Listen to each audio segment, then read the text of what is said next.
Olá, tudo bem com você? Espero que sim. Eu sou o professor Gustavo Beirão, eu sou mestre em Direito Previdenciário pela PUC São Paulo, advogado, autor, palestrante, sou servidor de carreira do INSS, de carreira de nível superior, sou analista do Seguro Social e atualmente estou cedido ao Conselho de Recursos da Previdência Social, onde presido a segunda composição adjunta da quinta Junta de Recursos. E nesta aula vamos falar sobre benefícios por incapacidade e benefício de prestação continuada da Lei Orgânica da Assistência Social, atuação prática no âmbito administrativo. Vamos lá? Inicialmente, eu gostaria de falar com vocês a respeito da fundamentação legal, na legislação, que sempre deve estar presente, seja no seu requerimento administrativo, seja também na sua petição inicial, quando se trata de benefícios por incapacidade. Nós tivemos recentemente uma alteração no regulamento da Previdência Social em decorrência da emenda constitucional número 103, que trouxe a reforma da Previdência, trazendo nova nomenclatura a alguns benefícios e os fundamentos para o reconhecimento do seu direito. Então é importante que nós tenhamos sempre em mente os artigos 59 a 63 do Plano de Benefícios da Previdência Social, que é a Lei 8.213 de 91, bem como os artigos 71 a 80 do Regulamento da Previdência Social, aprovado pelo Decreto 3.048 de 99, quando tratarmos do auxílio por incapacidade temporária, o nosso antigo auxílio doença. Também em relação à aposentadoria por incapacidade permanente, a antiga aposentadoria por invalidez, vale ressaltar a importância de conhecer os artigos 42 a 47 da Lei 8.213, bem como os artigos 43 a 50 do Regulamento da Previdência Social e, em se tratando de auxílio acidente, o artigo 86 da Lei 8.213 e o artigo 104 do Regulamento da Previdência Social, aprovado pelo Decreto 3.048 de 99. Lembrando que esses benefícios por incapacidade, eles podem ser concedidos tanto na sua natureza previdenciária, quanto na sua natureza acidentária, né? Os benefícios decorrentes de acidente do trabalho. E quando tratarmos em qualquer um desses benefícios de uma concessão na sua natureza acidentária, é importante para todos eles observarmos os artigos 19 a 23 da Lei 8.213, que define o que é acidente de trabalho, o que caracteriza o que é acidente de trabalho, o que é equiparado a acidente de trabalho, bem como o artigo 337 do Decreto 3.048, que trata também da caracterização do acidente de trabalho pela perícia médica por meio do nexo técnico epidemiológico. Além disso, é importante conhecermos também os atos normativos do INSS e do Conselho de Recursos que tratam da matéria acidentária e previdenciária, tratando-se de benefícios por incapacidade. Por isso, trago aqui para vocês também os artigos da Instrução Normativa número 128 do INSS, bem como da Portaria de IRBEM número 991, que trata dos procedimentos que serão utilizados pelos servidores do INSS na análise de cada um desses benefícios por incapacidade. Então é importante que você dê uma lida, conheça os artigos 335 a 351 da Instrução Normativa número 128, e no 355 a 396 da Portaria 991, quando se tratar do auxílio por incapacidade temporária. Já quando se tratar de aposentadoria por incapacidade permanente, é importante conhecer os artigos 326 a 334 da IN 128 e 343 a 354 da Portaria 991. E em se tratando de auxílio acidente, artigos 352 a 356 da Instrução Normativa 128. Quando esses benefícios forem tratados na natureza acidentária, quando se tratar de benefícios por incapacidades decorrentes do acidente de trabalho, é salutar também nós observarmos em cada um desses benefícios os artigos 397 a 418 da Portaria 991, e ali nós teremos a informação de como que o INSS vai analisar a natureza acidentária dos benefícios por incapacidade, como que isso será caracterizado, para que nós possamos, então, montar a nossa estratégia de atuação, tanto no âmbito administrativo e, se for o caso, no âmbito judicial também. Vamos falar um pouco sobre o acidente de trabalho. Nós temos 3 tipos de acidente de trabalho, que é o acidente típico ou tipo, previsto lá no artigo 19 da Lei 8.213. Temos também a doença ocupacional, caracterizada nos termos do artigo 20 da Lei 8.213, e as situações que são equiparadas a acidente de trabalho, prevista lá no artigo 21 da Lei 8.213. A legislação diz que o acidente típico ou tipo é aquele acidente normalmente ocorrido durante o exercício da atividade laboral ou por meio de circunstâncias ligadas a ela. Já a doença ocupacional, ela pode ser uma tecnopatia, uma doença profissional ou uma mesopatia, que é uma doença do trabalho. Qual a diferença entre elas? É que a doença profissional, ela decorre do exercício do trabalho peculiar a uma determinada atividade. Temos aqui um exemplo das pessoas que trabalham como digitadoras.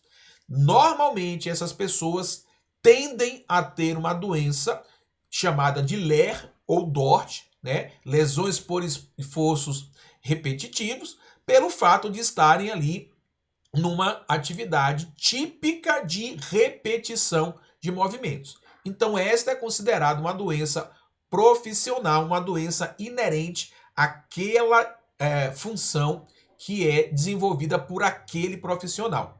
Já a doença do trabalho é uma doença que é desencadeada por condições especiais em que o trabalho é realizado.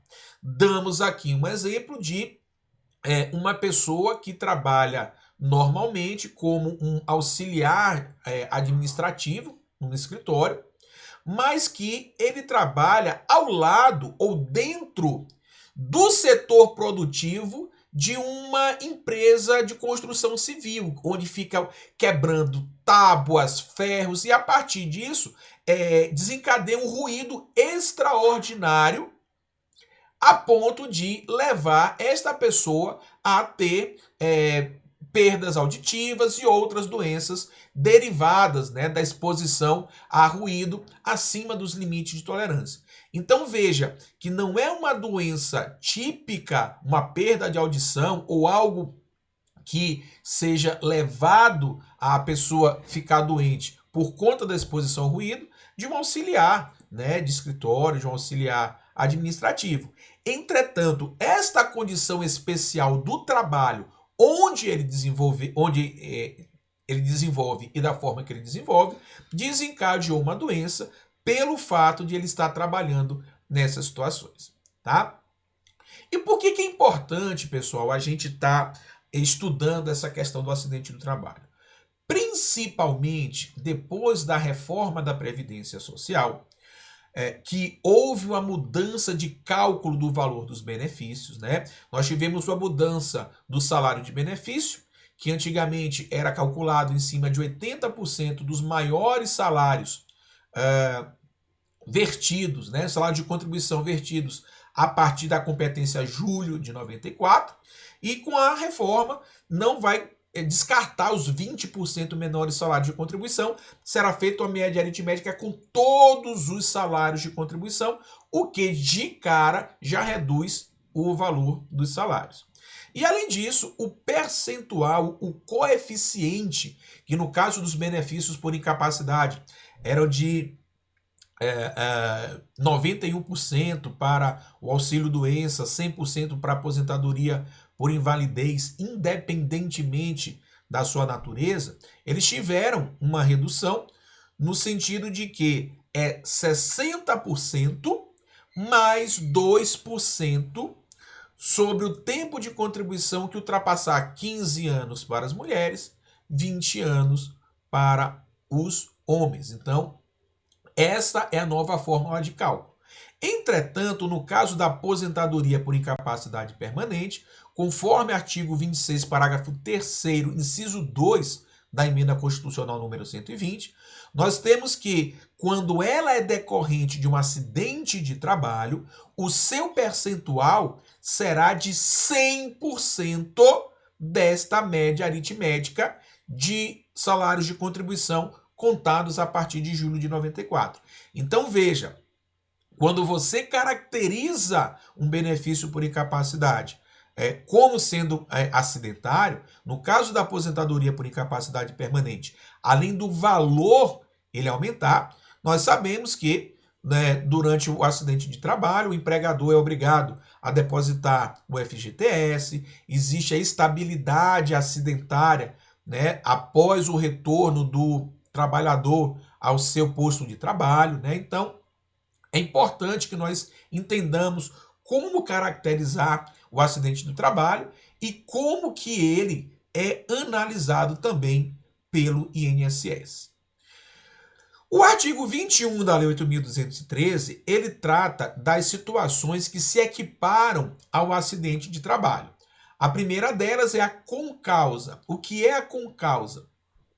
É uma situação onde o trabalho que é desenvolvido pelo segurado, ele não desencadeia sozinho uma doença, uma incapacidade.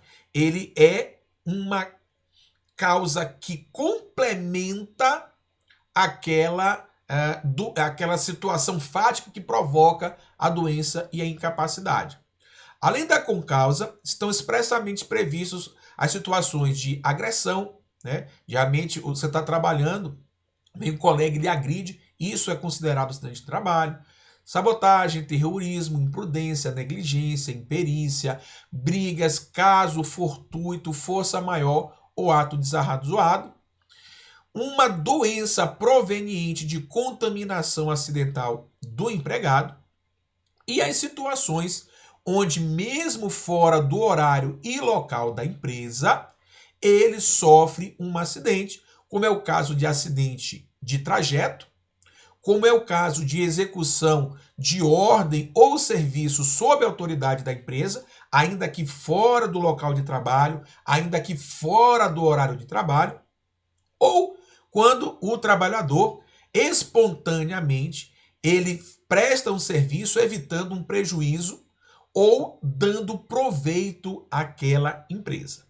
Em relação ao acidente de trajeto, que é equiparado ao acidente de trabalho, esse trajeto pode ser tanto da residência para o trabalho, quanto do trabalho para a residência, ou de um local de trabalho para outro dentro da mesma empresa. Também nos deslocamentos do local de refeição para o trabalho, ou do trabalho para o local de refeição, sem alteração ou interrupção do percurso por motivo pessoal. E deve ser observado também o tempo necessário compatível entre a distância percorrida e o meio de locomoção para a caracterização do acidente de trajeto. Então, basicamente, pessoal, o acidente de trabalho, o benefício será concedido com sua natureza acidentária quando o trabalho for uma causa necessária daquela doença, daquela incapacidade, quando o trabalho contribuir para aquela doença, para aquela incapacidade, ou quando o trabalho provocar um distúrbio latente ou agravador de uma doença já estabelecida. A pessoa, por exemplo, tem um problema na coluna e ela tem que trabalhar carregando sacos de cimento, tijolos, blocos muito pesados. A doença ela já tinha, só que o fato de como ele trabalha, de como ele exerce a sua atividade, provoca uma situação que agrava aquela doença que ele já tinha. Em relação à caracterização do acidente do trabalho pela perícia médica, lá no artigo 337 do Decreto 3.048, ele prevê que esta caracterização será dada tecnicamente pela Perícia Médica Federal por identificação do nexo entre o trabalho e o agravo. Porém, não existe apenas esta forma de você caracterizar um acidente de trabalho. Nós temos 3 tipos de nexos previdenciários que podem estabelecer a natureza acidentária daquele benefício por incapacidade. Nós temos o nexo técnico profissional ou do trabalho, onde ele está previsto nas listas A e B do anexo 2 do Decreto 3.048.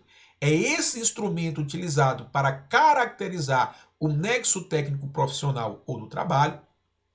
Nós temos o nexo técnico individual e nós temos o nexo técnico epidemiológico, que é a lista C do anexo 2 do Decreto 3.048, a que se refere o artigo 337.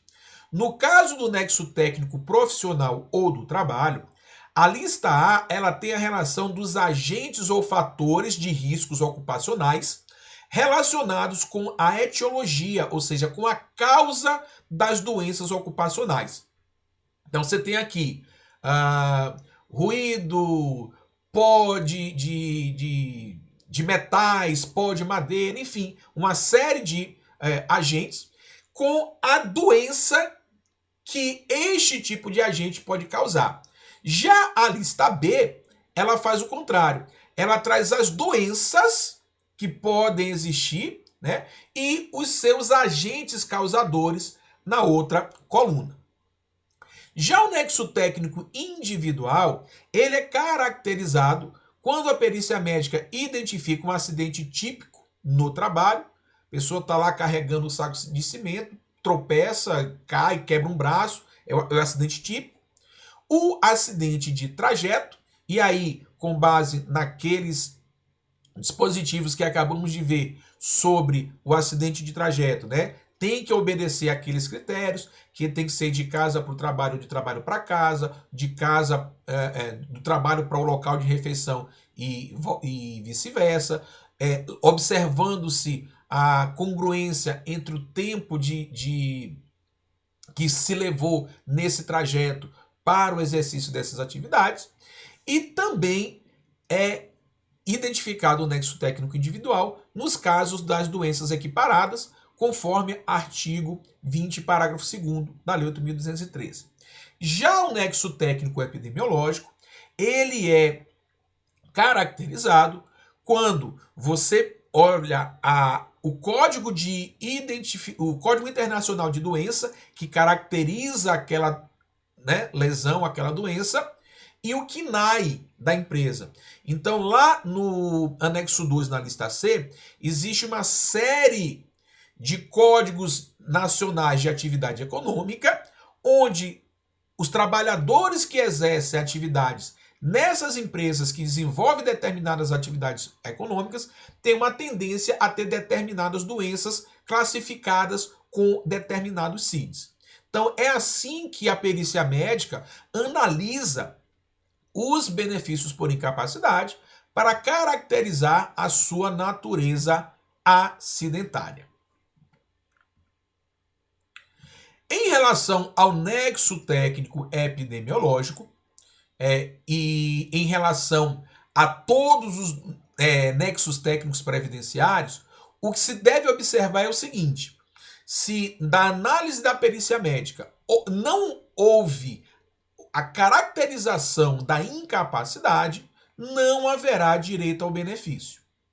Se existe a incapacidade, mas não tem um nexo causal entre a doença, entre a lesão, entre a incapacidade e a atividade laborativa, vai ser concedido o benefício, porém, na sua forma previdenciária.